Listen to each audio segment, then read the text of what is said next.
Trey, just explain to us, if you would, what's going on here. Why do the BBC need to see these numbers? So as one of the elements of the case is that he suffered damages. And damages are really at issue here because he won the election, he's made money in office, according to media reports, and nobody really saw because it wasn't broadcast in the US. So the big highlight is, what damages did you suffer? And one of the ways that you can prove that or establish that is through your financial records. You know, have your companies or yourself made less money because of defamatory statements? So it's directly relevant to the damages issue. And the BBC is entitled to probe that. And one thing to note is that in discovery in the United States, it's not really what is admissible, but what is likely to lead to admissible evidence. So even if the records aren't by themselves admissible or relevant to the exact damage claims, they can lead to evidence that will be.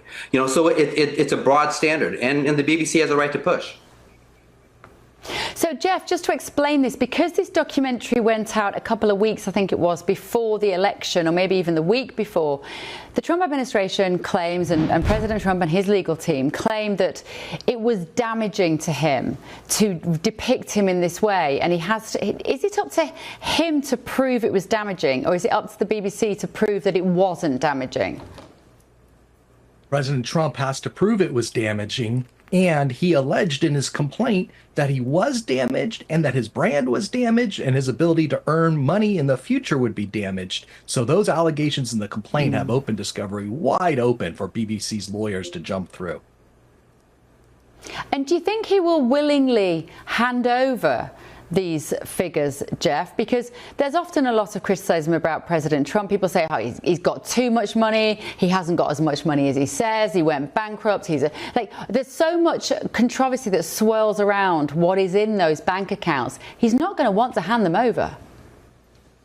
Indeed, no. This is just the start of the battle. He's got the right to appeal to the federal district court judge and then to the circuit court judges and then to the Supreme Court. He can delay. He can amend his complaint to make it narrower. There are a lot of steps he can take to delay turning over his finances.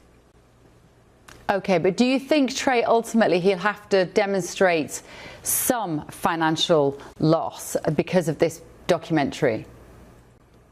I do, because even though there's economic damages and there's reputational damages, often they go hand in hand. If your reputation is suffering, if your brand is suffering, that's going to parlay into economic damages and your business suffering. And the BBC show says, hey, you're not suffering any damage. In fact, you're making more money. Thus, you don't have any reputational damage. So I think it's going to stand, but Trump's going to have a couple considerations down the road. He's going to have to be deposed, and he's going to have to be providing sensitive documents. And I think that's really going to determine whether or not and how far he goes in this case. Jeff, do you think he's slightly regretting it?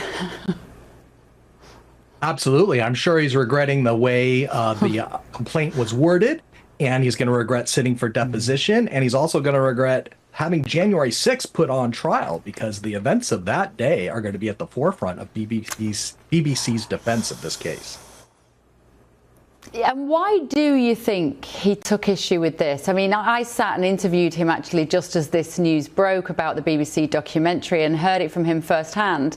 And my conclusion was that in his mind, this documentary and the editing of it was the smoking gun that he'd always been looking for to confirm his suspicion that we live within a world of the fake news media, his term fake news.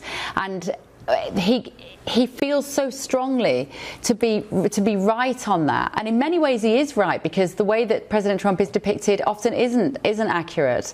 But could he get to the point, do you think, Jeff, where he might just decide to back out, take some sort of smaller settlement behind the scenes, maybe a bigger public apology from the BBC, and just have to admit that in a way maybe it was a mistake and he shouldn't have gone there in the first place?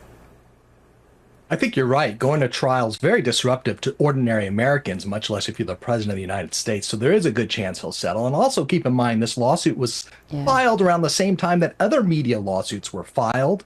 And then the media giants paid big dollars to settle those cases. This is going to follow that pattern.